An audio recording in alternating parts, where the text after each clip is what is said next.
ನಾವಂತೂ ತುಂಬಾ ದಿನದಿಂದ ಈ ದೇವಸ್ಥಾನಕ್ಕೆ ಹೋಗ್ಬೇಕು ಅಂತ ಅನ್ಕೊಂಡು ಹೋಗಕ್ಕೆ ಆಗ್ತಿರ್ಲಿಲ್ಲ. ಇವತ್ತು ಕೊನೆಗೂ ದೇವಸ್ಥಾನಕ್ಕೆ ಹೋಗೋ ಟೈಮ್ ಬಂದೇ ಬಿಡ್ತು. ನನಗಂತೂ ಈ ದೇವಸ್ಥಾನಕ್ಕೆ ಬಂದ್ಮೇಲೆ ಒಂಥರ ಸಮಾಧಾನ ಆಗ್ತಿತ್ತು. ಹಾಗೆ ಮನಸ್ಸಿಗೆ ತುಂಬಾ ಖುಷಿ ಕೂಡ ಆಗ್ತಿತ್ತು. ಇತ್ತೀಚೆಗೆ ಬಿಸಿಲು ತುಂಬಾ ಜಾಸ್ತಿ ಇರೋ ಕಾರಣ ನನಗೆ ಯಾವ ಸನ್‌ಸ್ಕ್ರೀನ್ ಹಾಕೋಬೇಕು ಅಂತಾನೆ ಕನ್‌ಫ್ಯೂಸ್ ಆಗಿತ್ತು. ಅದಕ್ಕೆ ಇವತ್ತು ನಾನು 2 ಸನ್‌ಸ್ಕ್ರೀನ್ ತಗೊಂಡು ಟೆಸ್ಟ್‌ನ ಮಾಡ್ತಾ ಇದ್ದೀನಿ. ಮೊದಲಿಗೆ ನಾನು ಆಪಲ್ ಟೆಸ್ಟ್‌ನ ಮಾಡ್ತಿದ್ದೀನಿ. ಇದಕ್ಕೆ ನಾನು ಒಂದು ಸೈಡಿಗೆ ಡೊಮೊಡಾಕ್ ಸನ್‌ಸ್ಕ್ರೀನ್, ಇನ್ನೊಂದು ಸೈಡಿಗೆ dot and Ki sunscreen apply ಮಾಡಿ ಸ್ವಲ್ಪ ಹೊತ್ತು ಬಿಸಿಲಿಗೆ ಇಟ್ಟೆ. ಇದ್ರಲ್ಲಿ ನನಗೆ ಡಾಟ್ ಅಂಡ್ ಕಿ ಸನ್‌ಸ್ಕ್ರೀನ್ ಸ್ವಲ್ಪ ಲೈಟ್ ಆಗಿ ಕಾಣಿಸ್ತು. ಡೊಮೊಡಾಕ್ ಸನ್‌ಸ್ಕ್ರೀನ್ ಈ ಟೆಸ್ಟ್ ಅಲ್ಲಿ ಪಾಸ್ ಆಯ್ತು.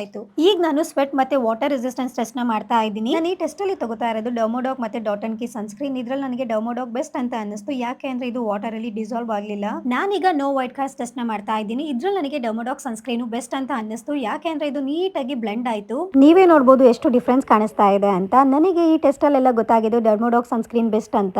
ಡರ್ಮೋಡಾಕ್ ಸನ್‌ಸ್ಕ್ರೀನ್ ಈ ಒನ್ ಟ್ಯೂಬ್ ಅಲ್ಲಿ ನಿಮಗೆ ಸ್ಕಿನ್ ಕೇರ್ ಮತ್ತೆ ಸನ್ ಕೇರ್ ಕೂಡ ಸಿಗುತ್ತೆ. ಹಾಗೆ ಇದರಲ್ಲಿ 4% ನಯಾಸಿನಿಮೈಡ್ ಕೂಡ ಇದೆ. ಅದು ನಿಮ್ ಸ್ಕಿನ್ ನ ಬ್ರೈಟನ್ ಮಾಡುತ್ತೆ. ಹಾಗೆ ಟ್ಯಾನ್ ನ ಕೂಡ ರಿಮೂವ್ ಮಾಡುತ್ತೆ. ಜೊತೆಗೆ ನಿಮ್ ಸ್ಕಿನ್ ಗೆ ಇನ್ಸ್ಟಂಟ್ ಗ್ಲೋ ಕೂಡ ಕೊಡುತ್ತೆ. ಇದರಲ್ಲಿ SPF 50 ಪ್ರೊಟೆಕ್ಷನ್ ಇದೆ. ಇದು ಮೆನ್ ಮತ್ತೆ ವುಮೆನ್ ಇಬ್ಬರಿಗೂ ಕೂಡ ಸೂಟೇಬಲ್ ಆಗಿದೆ. ಇದು ಡರ್ಮಟೋಲಾಜಿಕಲಿ ಟೆಸ್ಟೆಡ್ ಕೂಡ ಆಗಿದೆ. ನಿಮ್ಗೆ ಏನಾದರೂ ಈ ಪ್ರಾಡಕ್ಟ್ ಬೇಕು ಅಂದ್ರೆ ನಾನು ಈ ಪ್ರಾಡಕ್ಟ್ ನ ಟ್ಯಾಗ್ ಮಾಡಿರ್ತೀನಿ, ನೀವು ಅಲ್ಲಿಂದ ತಗೋಬಹುದು.